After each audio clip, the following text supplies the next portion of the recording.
আজকের ভিডিওটা একটু অন্যরকম হতে যাচ্ছে, তো একটু কষ্ট করে প্রথম থেকে শেষ অবধি দেখে তারপর কমেন্ট করবেন। আসসালামু আলাইকুম আমার ভালোবাসার সুন্দরী সুন্দরী আপুরা আর ভাইয়ারা, কেমন আছেন? নিশ্চয়ই ভালো আছেন। আলহামদুলিল্লাহ আমিও ভালো আছি, আর ভালো থাকবো না কেন। আজকে আমার তিন পরি আমাকে আজ রান্নাঘর থেকে ছুটি দিয়ে দিয়েছে, আর ঘরের সব কাজ আজ নাকি তিন পরি মিলে করবে। আমাকে নাকি আজ ঘরের কোনো কাজ করতে দিবে না। একদিক দিয়ে আমার ছোট দুই পরি পেঁয়াজের খোসা ছাড়িয়ে নিচ্ছে, আর অন্যদিকে আমার বড় পরি রাইস কুকারে পোলাও বসিয়ে দিয়েছে। তারপর আবার মেজু পরি তাড়াতাড়ি করে কার্পেটটা বিছিয়ে নিল। এখানে নাকি আজ কোরাল মাছ মাখাবে।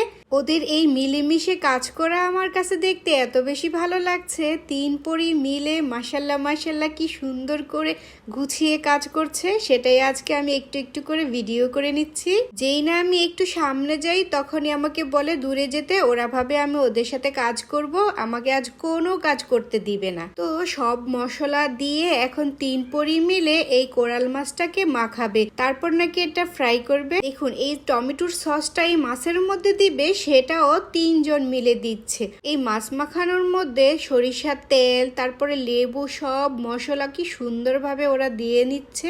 সব মশলা দেওয়া শেষ করে এখন ভালোভাবে এই মাছটাকে মাখিয়ে নিচ্ছে। তাদের এই মাখানো দেখেই মনে হচ্ছে এই মাছটা খেতে বেশ মজা হবে। উল্টিয়ে পাল্টে কি সুন্দর করে মাখিয়ে নিয়েছে। মাছ মাখানো শেষ করে এখন নিয়ে নিল মুরগি মাখানোর পালা। আজ তো মুরগিতেও এখন সব পরিমাণ মতো মশলা দিয়ে দিচ্ছে, আর এই মশলা দেওয়ার সহযোগিতা করছে আমার বড় পরি মেজু পরিকে সব হাতে হাতে শিখিয়ে দিচ্ছে। তো সব মশলা দেওয়ার পর এখন আবার সেই মাছের মতো মুরগিকেও মাখাচ্ছে। মুরগি মাছ ভালো করে মাখিয়ে এখন 30 মিনিটের জন্য রেস্টে রেখে দিয়েছে।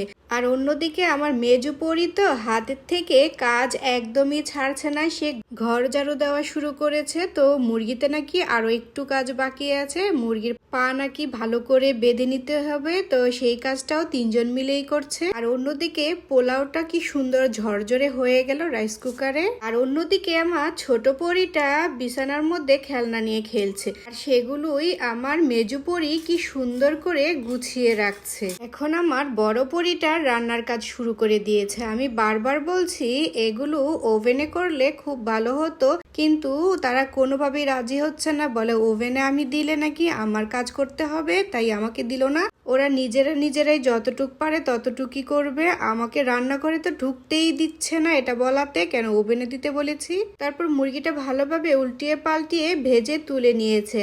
তারপর একই প্যানে মুরগিটাও এখন রান্না করে ফেলবে, তার জন্য এক এক করে বাকি সব মশলা দিয়ে ভালোভাবে কষিয়ে নিচ্ছে। তারপর অন্য একটা ফ্রাই প্যানে আবার মাছটাও দিয়ে দিল। যদি মাছটা ফ্রাই প্যানে নিচ্ছে না, আমি বারবার বলছি ওভেনে দিয়ে দিতে, যেহেতু এই ফ্রাই প্যানে নিচ্ছে না, ওরা কোনোভাবেই রাজি হলো না। কেমন লাগে। তো যাই হোক, আমি তাকিয়ে তাকিয়ে ভিডিও করছি আর বলছি যা ইচ্ছে তা করুক, যেমন হয় তেমনই হবে। তারপর মুরগির জন্য মশলাগুলো সব একবারে সুন্দরভাবে কষিয়ে তারপর এটার মধ্যে মুরগি দিয়ে দিল। এখন মনে হচ্ছে না ওরা পারবে, আমি আর কিছুই বলবো না, তাই চুপ করেছিলাম আর একটু একটু ভিডিও করে নিলাম। তিন পরি মিলে আজ আমাকে এত সুন্দর সুন্দর রান্না করে উপহার দিবে, সেটা আমি ক্যামেরা বন্দি করব না, তা কি করে হয়। তবে তিন পরির রান্না দেখে মনে হচ্ছে বেশ লোভনীয়। আর আমার মেজু পরির কথা কি বলবো, সে তো হাত থেকে কাজই রাখছে না, একটার পর একটা করেই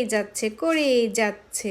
আমি ওদের যত দেখছি ততই অবাক হয়ে যাচ্ছি, আর এখানে আপনারা দেখেও আরো বেশি অবাক হয়ে যাবেন। দেখুন মাশাল্লাহ মাশাল্লাহ, এত সুন্দর করে খাবারের ডালাটা সাজিয়েছে যে আমি তো অবাক হয়েছি।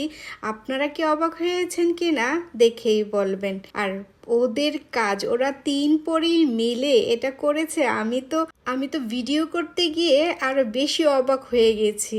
আর কি বলবো, আমরা 6 জন মিলে এই খাবারটা খাচ্ছি। যদিও ডালাটা একটু ছোট হয়ে গেছে, তাতে কি, এখানে শুধু খাবার ছিল না, সবাই সবার জন্য অফুরন্ত ভালোবাসা ছিল। আলহামদুলিল্লাহ আলহামদুলিল্লাহ। আর খাবারটা খেতে এত বেশি মজা হয়েছে, আপনারা নিশ্চয়ই দেখেই বুঝে গেছেন। এডিট করতে গিয়ে আমার আবারও খেতে ইচ্ছে করছে। আলহামদুলিল্লাহ অনেক হ্যাপি আমি। আমার 3 পরি মিলে আমাকে এত সুন্দর একটা খাবারের ডালা উপহার দিয়েছে, আলহামদুলিল্লাহ। ছোট ছোট হাতের রান্নার স্বাদ সত্যি অতুলনীয়। আমার এই 3 পরির জন্য আপনারা মন থেকে দোয়া করে যাবেন। আর আজকের ভিডিওটি আপনাদের কেমন লাগলো অবশ্যই কমেন্টে জানিয়ে যাবেন। আজকের মতো এখানে বিদায়। সবাই ভালো থাকবেন। আল্লাহ হাফেজ। আসসালামু আলাইকুম।